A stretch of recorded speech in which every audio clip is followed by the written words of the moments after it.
இப்போ நான் இன்றைக்கி அந்த ஈஸியான வெஜிடபிள் பிரியாணி பண்ணுறதுக்காக 1 கப்பு கைமா ரைஸு. உங்களுக்கு பின்ன ஏது ரைஸ் வேணாலும், அதாவது கைமா ரைஸ் எடுக்கலாம், ஜீரா ரைஸ் எடுக்கலாம், பாஸ்மதி ரைஸ், ஏது ரைஸ் வேணாலும் யூஸ் பண்ணலாம். ஓகே, இது வந்து நான் கைமா ரைஸ் எடுத்துருக்கிறேன். நல்லா வாஷ் பண்ணி வச்சுருக்கிறேன். இது வேக வச்சிடலாம். இந்த ரைஸ் வேக வைக்கிறதுக்காக கொஞ்சம் பாத்திரத்தில் தண்ணி வந்து கொதிக்க வச்சுருக்கிறேன். பாருங்கள், 1 டீஸ்பூன் சோம்பு, 1 ஸ்டார் அனீஸ், 1 பீஸ் பட்டை, 3 ஏலக்காய், 3 கிராம்பு இவ்வளோ எடுத்துருக்கிறேன். இது எல்லாமே இந்த தண்ணியில் சேர்த்துட்றேன்.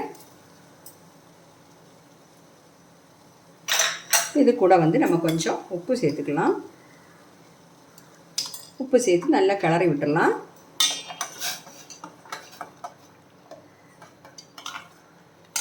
தண்ணி வந்து நல்லா கொதிக்கட்டும்.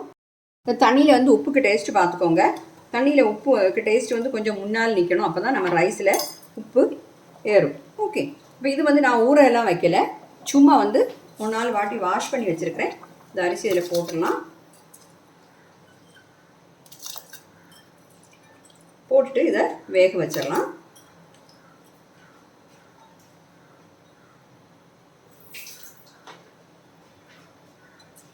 இந்த அரிசி நல்ல வாசமாக இருக்கும். எனக்கு வந்து இந்த அரிசி தான் ரொம்ப பிடிக்கும். ஏன்னா தனி ஒரு வாசம் இந்த அரிசிக்கு. கைமா ரைஸ்.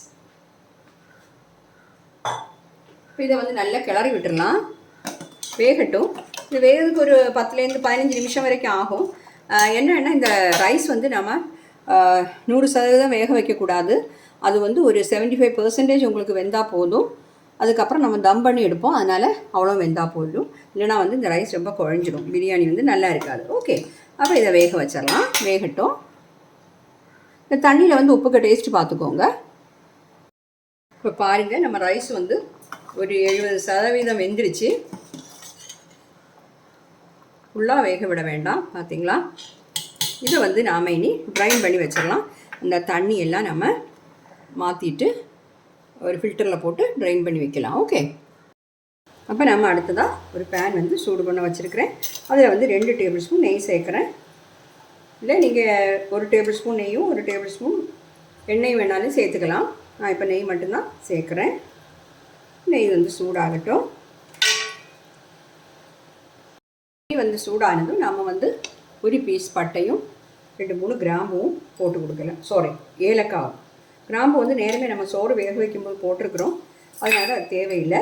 அதையும் போட்டுட்டோம்.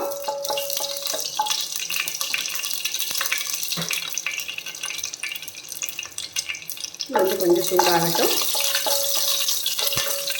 இதில் வந்து நாம் இப்போ ஒரு பெரிய வெங்காயம், மீடியம் சைஸ் பெரிய வெங்காயத்தை கட் பண்ணி வச்சுருக்கேன். அதையும் போட்டு வதக்கிடலாம். இந்த வெஜிடபிள் பிரியாணியே தான் நிறைய டைப்பில் பண்ணுறாங்க. ஒருத்தர் ஒரு மாதிரி பண்ணுறாங்க. இது ஈஸியான மெத்தடு, ஆனால் டேஸ்ட்டாகவும் இருக்கும். இது வந்து கொஞ்சம் வதங்கட்டும்.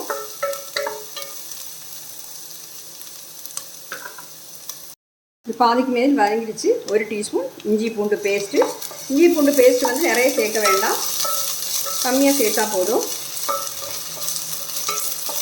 சூடாகட்டும். வெங்காயம் வந்து பாதிக்கு மேல் வதங்கிடுச்சு. இனி வந்து நான் இதை 1 கேரட் இந்த மாதிரி கட் பண்ணி வச்சுருக்கிறேன், அதை சேர்க்குறேன்.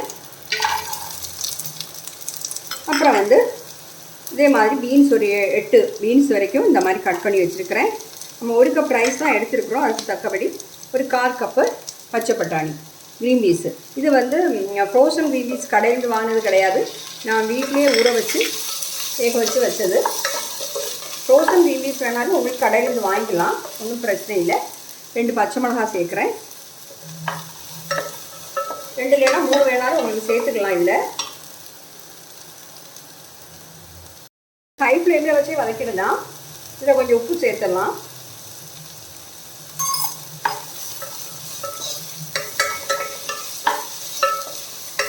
ஒரு 2 நிமிஷம் இந்த மாதிரி வதக்கிக்கலாம் ஹை ஃப்ளேமில் வச்சுட்டு. இப்போ பாருங்கள், 2 நிமிஷம் வதங்கிடுச்சு. இப்போ இது கூட வந்து ஒரு தக்காளி இந்த மாதிரி உள்ள விதையெல்லாம் எடுத்துகிட்டு நான் வச்சுருக்கிறேன், அதையும் சேர்த்துட்டேன். இது கூட கொஞ்சம் கேஷ்நட் சேர்க்குறேன். கேஷ்நட்டெல்லாம் உங்கள் விருப்பம் தான். இங்கே பாருங்கள், நான் வந்து ஒரு 10 கேஷ்நட் வரைக்கும் சேர்த்துருக்குறேன். அது கூட கொஞ்சம் ட்ரை கிரேப்ஸும் சேர்க்குறேன். இதையும் சேர்க்குறேன். இதெல்லாம் உங்கள் விருப்பப்படி நீங்கள் கூட்டி குறைச்சி அப்படி சேர்த்துக்கலாம். இல்லை உங்களுக்கு வேண்டாம்னா அவாய்ட் பண்ணவும் செய்யலாம். இப்போ எல்லாத்தையுமா சேர்த்து நல்லா கலரி விட்டுடலாம். இதில் வந்து நாம் இனி கொஞ்சம் தண்ணி சேர்க்கணும். இந்த வெஜிடபிள்ஸ் வேகிற அளவுக்கு கொஞ்சமாக தண்ணி சேர்த்தா போதும். ஆனால் நம்ம வதக்கி இருக்கிறோம், பாதி வெந்தாச்சு, ஆனாலும் நீ கொஞ்சம் வேகணும். வேகட்டும். உப்பு சேர்த்தாச்சு. இனி வந்து இதில் நான் வந்து ஒரு 1/2 டீஸ்பூன் பிரியாணி மசாலா சேர்க்குறேன். இந்த மசாலா உங்கள் கையில் இல்லைன்னா நீங்கள் வந்து கரம் மசாலா நம்ம வீட்டில் இருக்குமே அதை சேர்த்தா போதும். இப்போ வந்து நம்ம மஞ்சள் தூள்லாம் இதில் சேர்க்கலை, அந்த எல்லோ கலர்லாம் வராது. இப்போ வந்து இது வேகட்டும். வேகும்போது அந்த தண்ணி கரெக்டாக வற்றி வரும். இப்போ மூடி வச்சிடலாம். திறந்து பார்க்கலாம். தண்ணி இன்னும் கொஞ்சம் இருக்குது வற்றதுக்கு. வெஜிடபிள்ஸ் எல்லாமே நல்லா வெந்திருக்கு. இந்த வெஜிடபிள்ஸில் வந்து உங்களுக்கு ஏதாவது ஒன்று இல்லைனாலும் நீங்கள் பண்ணிக்கலாம். இல்லை பீன்ஸ் இல்லை, கேரட் இல்லை, க்ரீன் பீன்ஸ் வேண்டாம் அப்படின்னாலும் அதை அவாய்ட் பண்ணிவிட்டு நீங்கள் வெஜிடபிள் பிரியாணி பண்ணிக்கலாம். இல்லை காலிஃப்ளவர் சேர்க்கணும், அதையும் சேர்த்துக்கலாம். ஓகே, அதெல்லாம் உங்கள் விருப்பம்தான். எப்படி பண்ணாலும் நல்ல டேஸ்ட்டாக தான் இருக்கும். ஒரு நிமிஷம் கூட இப்படி இருக்கட்டும். ஹை ஃப்ளேமில் தான் வச்சுருக்கேன். திறந்து பார்க்கலாம். பாருங்கள், தண்ணியெல்லாம் வற்றிடுச்சு. ஃப்ளேம் கம்மி பண்ணிக்கோங்க. வெஜிடபிள்ஸ் எல்லாம் வெந்துடுச்சு. ரொம்ப குழைய வேக வேண்டாம், நம்ம கடி பண்ணணும், அவ்வளோதான். இப்போ வந்து இதுக்கு மேலே நம்ம இந்த ரைஸை போட்டுடலாம். முக்கால்வாசி தான் நம்ம வேக வச்சுருக்கோம். தம் பண்ணி தான் எடுக்க போகிறோம்.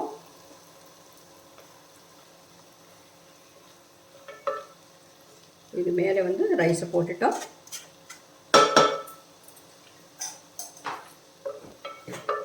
லோ ஃப்ளேம்லேயே வச்சுக்கணும். இது மேலே 2 ஸ்பூன் இல்லைன்னா 1 ஸ்பூன் நெய் சேர்த்தாலும் போதும். அதெல்லாம் உங்கள் விருப்பம். இதுக்கு மேலே வந்து கொஞ்சம் கொத்தமல்லி தழை,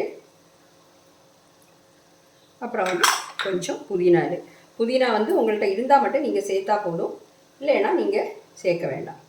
ஓகே, அவாய்ட் பண்ணிடலாம். இந்த கொத்தமல்லி தழை மட்டும் சேர்த்தாலும் போதும்.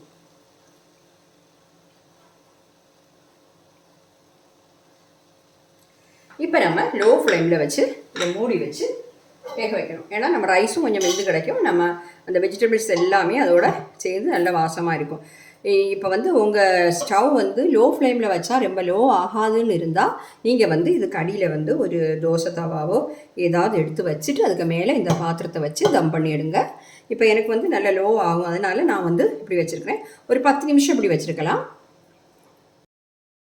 பாருங்கள், நம்ம தம் பண்ண வச்சு 10 நிமிஷம் ஆயிடுச்சு. ஃப்ளைம் ஆஃப் பண்ணிவிட்டேன். இப்போ பாருங்கள், பார்த்திங்களா, அடியில எல்லாம் ஒட்டாமல் நம்ம ரைஸ் வந்து உதிரியாக எவ்வளோ அழகாக கிடச்சிருக்கு பார்த்திங்களா. நம்ம வந்து அந்த பவுடர்லாம் சேர்க்காதனால ஒயிட் கலரில் இருக்குது. அது நல்லா அழகாக தான் இருக்குது. இப்போ எல்லாத்தையுமே நல்லா மிக்ஸ் பண்ணிடுவோம். இந்த புதினா கொத்தமல்லி எல்லாம் போட்டோமே, அதோடையெல்லாம் வாசம் அட்டகாசமாக இருக்குது. நெய் எல்லாமே சேர்த்துருக்குறோம். நான் வந்து 1 கப் ரைஸுக்கு உள்ள தேவையான இன்க்ரீடியன்ஸ் தான் எல்லாம் சொல்லியிருக்கிறேன். நீங்கள் வந்து ரைஸ் வந்து கூடுதலாக எடுக்கிறதா இருந்தால் நீங்கள் இந்த வெஜிடபிள்ஸோட அளவும் எல்லாமே கூட்டிக்கணும். ஓகே, பாருங்கள், அருமையான வெஜிடபிள் பிரியாணி சூப்பராக கிடச்சிருக்கு. பிளேட்டுக்கு மாட்டிடுறேன். இப்போ நான் வந்து பிளேட்டுக்கு மாட்டிடுறேன். இதுக்கெல்லாம் சைட் டிஷ் எதுவுமே எல்லாமே சாப்பிட்லாம். வெஜிடபிள்ஸ் இருக்குது, பச்சை மிளகா போட்டிருக்கோம், அதோட காரம் உப்பு எல்லாமே இருக்குது. ஏன்னா உங்களுக்கு ஊறுகாய் வச்சு சாப்பிட்லாம், அப்பளம் வச்சு சாப்பிட்லாம், உங்களுக்கு விருப்பம் உள்ளது எது வச்சு வேணாலும் சாப்பிட்லாம். அப்போ நான் வந்து அந்த பிளேட்டுக்கு மாற்றிருக்கிறேன். சூப்பராக டேஸ்டியான வெஜிடபிள் பிரியாணி ஈஸியாக பண்ணிட்டோம். குக்கர்லாம் நம்ம ஒன்றும் யூஸ் பண்ணலை. ஓகே, அந்த சோறு வந்து உதிரியாக தான் இருக்கிறது. வெஜிடபிள்ஸ் எல்லாமே கட்டாயம் நீங்கள் ட்ரை பண்ணி பார்த்து உங்கள் ஃபீட்பேக்கை தெரியுங்க. தேங்க்யூ.